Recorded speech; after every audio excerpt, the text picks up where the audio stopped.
Guys, এর আগের ভিডিওতে যেমনটা বলেছিলাম যে বিয়ে বাড়ি যাওয়ার জন্য আমি রেডি হয়ে গেছি, আর আমাদের গাড়িও চলে এসেছিলো, তাই আমরা সবাই গাড়িতে উঠে পড়েছি বিয়ে বাড়ি যাওয়ার উদ্দেশ্যে। এখানে আমি আমার বরদিকে নিয়ে রোস্ট করছিলাম, তাই নিয়ে আমরা সবাই এখানে হাসাহাসি করছিলাম। এই রকম মজা করতে করতে আমরা ফাইনালি বিয়ে বাড়ি পৌঁছে যাই। ভেন্যুটা খুব সুন্দর সাজানো হয়েছিল। এখানে আমার বর্দি নীল পরি, ছর্দি লাল পরি, এবং আমার ড্রেসটা কিছুটা গ্রিন টাইপেরই ছিল, কিন্তু পরি সেজে নয়, এমনিই গেছিলাম। আর যদি আমার আরেকটা বোন হতো, তাকে আমরা ইয়েলো যদি পরিয়ে দিতাম গাইজ, তাহলে আমাদের পুরো লুডোর কম্বিনেশন হয়ে যেত। জাস্ট কিডিং বাদ দাও। এইখানে আমি সবারই গিফট, মানে বড়দির, ছোটদির আর আমাদের বাড়ির 3টে গিফট নিয়ে ব্রাইডকে দিতে যাচ্ছি। এই যে আমি ব্রাইডের কাছে চলে এসেছি। দেখো ব্রাইড কি মিষ্টি দেখতে, তাই না? হ্যাঁ, এই যে ব্রাইডকে গিফট দেওয়া হয়ে গেছে। এবার আমি যাচ্ছি আমার বাড়ির সকলের কাছে। ওরা ওইখানে দাঁড়িয়ে ছিল, ওইখানেই যাচ্ছি। এইখানে দেখো আমার বড়দি কত খাচ্ছে গাইজ, অনেক খাচ্ছিল, অনেক। আর আমি কম খেয়েছি গাইস, একদমই কম।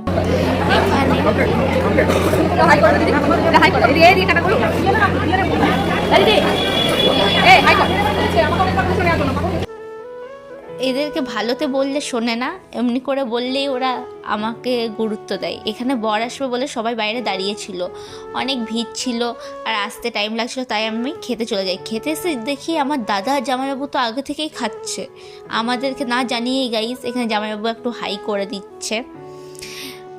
আর তারপরে এই যে দুজনের অর্ধেক খাওয়া হয়ে গেছে আর আমরা এখানে বসেছি। ওটা আমার বড়দির ছেলে, এটা আমি তোমাদের প্রিয় মিতা, আর এটা আমার ছোটদির ছেলে।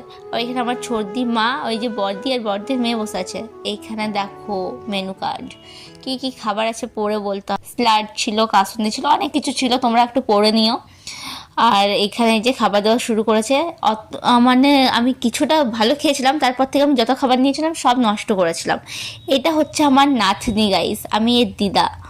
কি কিউট না, একদম পরীর মতো। এর ভিডিও করছে দেখে দৌড়ছে গাইস, ভয়ে মনে হয়। কিন্তু এর আগে একটু নাচছিল, ওটা আরও সুন্দর ছিল, কিন্তু আমি ভিডিও করতে পারিনি। ওর কথা শুনবে, তারও শোনাচ্ছি। হাই করো, হাই। আমি কে হয়, কে হয়? আমি আন্টি হয়।